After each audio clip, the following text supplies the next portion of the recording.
We're here with Cameron Murley, the Senior Station Superintendent here at the McCaull Research Station. And Cameron, we got a lot going on here today, but first let's kind of talk about what producers have been dealing with here in the Panhandle. All right, Curtis, thank you for coming out and seeing us today. Happy to be here. Yes, sir. We've had a very unique year in the Panhandle. Lots of rainfall. It's not this green in the summertime when people have been out here. With a average yearly rainfall of 16 inches, we're pushing 22 inches here on the McCaull farm. Oh, wow. Since planting corn. So one of the big struggles, I guess, looking at this year, producers have had, and you think you can always pick out something that's could be better, right? Mm-hmm.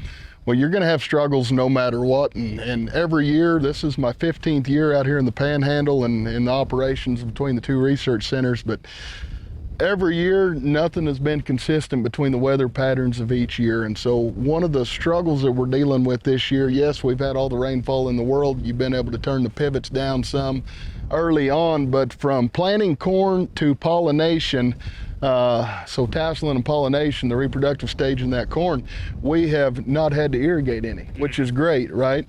But what that's done when you keep your root depth saturated from planting all the way to pollination is that corn has never had to want for anything the entire time in terms of water use efficiency coming out there. So what it's done is it's created shallow root depth, and they have not, crown roots haven't got fully developed. And so once the rainfall stopped and the heat turned back on, that corn could not, it couldn't go down because the water was there, but it couldn't go down and essentially get what it needed. So, even in these rainy years is what I'm trying to hang my hat on, is that a lot of environmental factors, I guess, playing into what's gonna give you success out in the field. And you can really see it too, driving around just kind of patchy fields essentially in the corn. Spatial variability, when a lot of people have planted acres and acres of dryland milo out here in the Panhandle, and it was great early on, but as the rains quit, and really the rains quit and they coincided with the same time with that heat factor coming on, and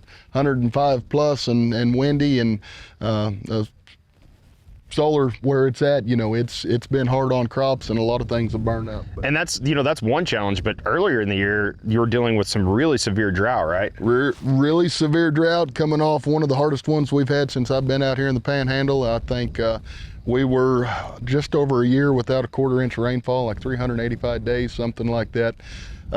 Was the epicenter of the Dust Bowl right up here at the McCaull and Goodwell Farms. It was getting pretty nasty, and I mean, to go from desert on earth, I guess, back to a green wonderland, it's amazing how quick it can turn around and turn people's attitudes around as well. Yeah, and I'm sure there's definitely some producers who probably got the corn in the ground pretty early, and they're might be looking at a really great harvest. Yes, looking at really great years. Producers definitely with the higher producing wells, they've been able to keep up and stay on top of it. Yeah, there's going to be some great yields coming out of the Panhandle. And what's great about these field days is you really get to come here and see the different management strategies, that can really have an impact on their bottom line overall. Exactly, and really goes to show how diverse. I mean, as you travel the state and you get to see the diversity moving from the rest of the state out here to the Panhandle, and I guess how we conduct it. So. All righty, thanks, Cameron. Thank you, Cameron sir. Murley, Senior Station Superintendent here at the McCaull Research Station.